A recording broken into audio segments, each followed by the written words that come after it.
Oh, before I drop my phone.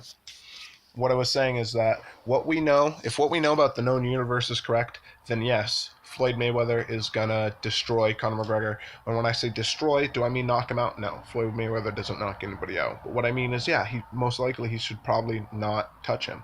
But Conor McGregor has shown to be able to defy the known universe with his one punch knockout of Jose Aldo, the way he dismantled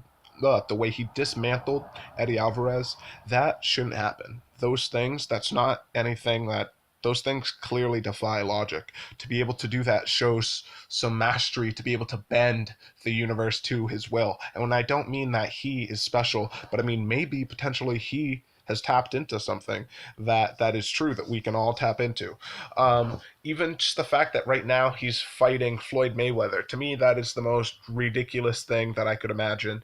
I did not think in a million years that this fight would happen, and now here we are talking about it. So yeah, his chance is the fact that, and it's something that's really untangible. Now, yeah, there are some things technique wise that we can talk about. Conor McGregor, he's a southpaw. Southpaw versus orthodox, which is some of the things that everybody else has been mentioning as well. But of course, Floyd's last fight was against Manny Pacquiao, a very efficient southpaw. So you could assume that Floyd's faced many boxers who are southpaws in his career. Conor McGregor, though, although this might be usual, I think the thing that makes him different is that maybe he's able to bring into the boxing cage some different footwork. So maybe he's going to use some switch stances, which is something that he can do. Maybe he's going to use different timing. Maybe he's going to try to cup his hand with his front hand from southpaw, try to use some hand trapping techniques. Those things could be different enough to allow him to get some clean shots in on Floyd Mayweather. And of course, his left hand has a stick of dynamite in it. So once he hits you with it, there's a good chance that that can change the complexion of a fight. But we're hoping to see that if for him to have a possibility, he needs to try to find a way to make it a different boxing fight. If you look up the Drunken Master, Augusto something or other. I can't really remember his name. Now his record is mixed, but what he was able to do is he had weird timing. He would switch his stance a lot. He would do weird things that didn't allow people to get his distance and understand what they were going to throw. For Conor McGregor to have a chance against Floyd Mayweather, that's what he's going to have to do. He's going to have to do weird things in the ring, have his hands open, try to get Floyd to come out at him. If he can get Floyd to be aggressive, have Floyd come out at him, which is very unlikely, but those are the type of things that Connor's good at, making unlikely likely, making impossible or impossible possible. So if he's able to get things like that to happen, if he's able to use weird angles, if he's able to maybe draw him out with feints, with taunts, with keeping his hands open and not actually covering his face, maybe that's going to cause Floyd to want to come out. It's I don't know. Those are the things that you have to think about when thinking about this fight and what's going to happen. Next, there was a question that I've been asked about training different styles and mixing different styles into your game and into your technique. And this is actually fairly pertinent because I was just having a conversation with my jiu-jitsu instructor today. Now, there's no right or wrong about anything. Now, for me personally, I think I learned differently. I started off with YouTube videos when I was very young, 13, 14, and I wasn't able to get into a gym. So I first started off with YouTube videos, and then when I was 18 to 21, I found a style called Hapkido, which is an MMA, and I started there. That's where I really got my base. After that, at 21, I left Hapkido and I started doing MMA at Team Irish, which is now Recon Fitness, and doing Brazilian Jiu Jitsu with Southern Maine Brazilian Jiu Jitsu. That's not entirely accurate, the story. There was a period of time a little bit before that at 20 for my first fight where I fought and I was training Hapkido and I was training at a different MMA gym called Balance Ground, which closed down. But basically, my idea is that if you're going to be training, and this question, by the way, comes from The Rock. This is for you. Um, if you want to be training different styles, right? It's important for you to first, number one, if you do have an idea, which is hard to, but have an idea what you want. What do you want your style to be? What is it that you want to do? What fighters interest you? Okay? Now, when I watch fighters, when I look at fighters, I look at specific things that so I find my inspiration in the things I take when I draw from techniques. I don't just draw techniques from specific styles, okay, because even within that style, within karate, within taekwondo, each practitioner, oh, there's Mike Brown's from Maine, boom, watching some UFC right now, but even specific practitioners, they have their own style, whether it be taekwondo, whether it be karate, whether it be boxing, whether it be kickboxing. So all those things are specific to each individual. So when I try to get a style, or when I watch fighters, I find, like, for example, a good thing to do is I try to think about what's the best thing each fighter does. So if a fighter, let's say, what's a good fighter? Let's say um, Stephen Thompson. Stephen Thompson is known for his kicks, but specifically, sure, I know he's landed a lot of spinning hook kicks, but specifically, he's known for using his front leg kick to use distance. Okay, so what will I do? I'll watch Stephen Thompson and I watch his best technique and I see how he uses this technique. So it's easier if I watch him and keep an eye out for this one technique as I'm watching the fight rather than just watching it entirely. You understand? So it gives you an eye, excuse me, for when you're watching fights, for you to have an idea what you're looking at and for you to have an idea what you're looking for specifically. All right. Now, here's the thing. The first thing you should do is try your best to get into a gym, any gym, kickboxing, boxing, whatever's close to you. Once you boxing, jiu-jitsu, wrestling, whatever. Once you get into that style, I think that you should dedicate yourself to that style for, I don't know, 6 months, a year, 2 years. Now, some people would say, for example, Michelle Watterson. Michelle Watterson was a karate black belt. She basically gave up karate for 10 years, just doing standard kickboxing and boxing, doing it completely the straight way. That was exactly what my jiu-jitsu coach was telling me today. He was telling me that I should give up switching stance and just do one side, straight kickboxing, no more crazy kicks, no more nothing, for the next 10 years. I don't believe in that. I personally believe that you should get, I've done it for 3 or 4 years. So, or I've gotten efficiency in this style for 3 or 4 years now.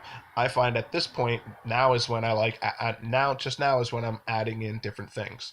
But I think if you're just starting off at ground zero, and if I was your coach, what I would want to see you do is I would want you to have something that you're proficient at. So I would want you to have a good base of fundamentals. That's my biggest issue with my grappling, is that I didn't get a good solid base of fundamentals first. So it's one thing to learn the arm bar. It's one thing to learn the triangle choke. It's one thing to learn how to do each submission, but those don't matter if you don't have positional awareness of how to use your base and side control, or how to use where you should actually be when you're in someone's guard, or where you should actually be when you're on the bottom, or if you're in someone's back positionally, how you can use your weight effectively. It's the same thing for striking. So if you go into it and you're trying to learn all these different techniques and you're trying to take all these styles from all these different things, then yeah, you're going to end up being sloppy and you're not going to have good fundamentals. So the most important thing is find out what you're going to be deep down inside. And what I mean by that is that, especially while you're young, if you start off at kickboxing, start kickboxing. Do exactly what your instructor says, believe in your instructor, and it's hard to tell, especially when you don't have the intellect. It's hard to tell, and when I say intellect, I mean like intellect on the subject. So if you're new to something, you just don't understand it. So it's hard if you don't know to know if the instructor is good. But if you have a good instructor who has a solid gym, there's other kickboxers there, kickboxers, boxing, whatever style you decide to do, then do that for a year, 2 years, get proficient in that, get it so that those reactions are engraved in you. Okay, because you want something good engraved in you. Once you want something realistic engraved in you, once you have those motions engraved in you, then from there you can start trying to add different things, start trying to add switching stance, start trying to add spin kicks, start trying to add whatever it is, crazy hand techniques, back fists, or whatnot, what have you. But it's important for you to have a solid base with a solid foundation, solid fundamentals before you start adding different kicks, before you start adding different techniques or anything among those lines. For me, like I said, striking kind of came a little more naturally for me. I kind of already started off when I was very young in a karate, taekwondo style martial art. Then I had to give it up for several years. Came back when I was 18, did hapkido, and then did this other stuff when I was online. I already knew at the time, this is before everybody was doing all these crazy kicks. So I knew in like 2005 that I wanted to do traditional martial art because I knew that George St. Pierre, he had started in karate.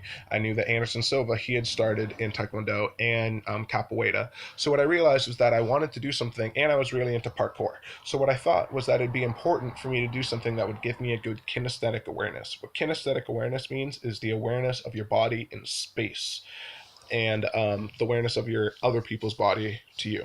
So I thought that that was something that a traditional martial art would give me. So I wanted to have that because I found that the two people that were the best of the best, the big thing that made them different was that they both started in a traditional martial art, whereas a lot of other people hadn't. So, and I didn't believe, like everybody else at the time, that traditional martial arts didn't work. This is like 2005. So I wanted to start training in something like that. Wasn't able to, but eventually was able to get into a traditional martial art, like I told you. After there, in about 2013, that's when the first spinning hook kick knockout was happening. And at that time, so I was already a little late. At that time, I had been training in hapkido, so I knew that these things would happen. You know what I mean? And that these kicks would start. Now it's more and more practical. The next thing I think is like aikido type motions, using center control, but that's for another time. But yeah, but I mean, for me, what I do, and for you, what you should do is you should find techniques that work for you.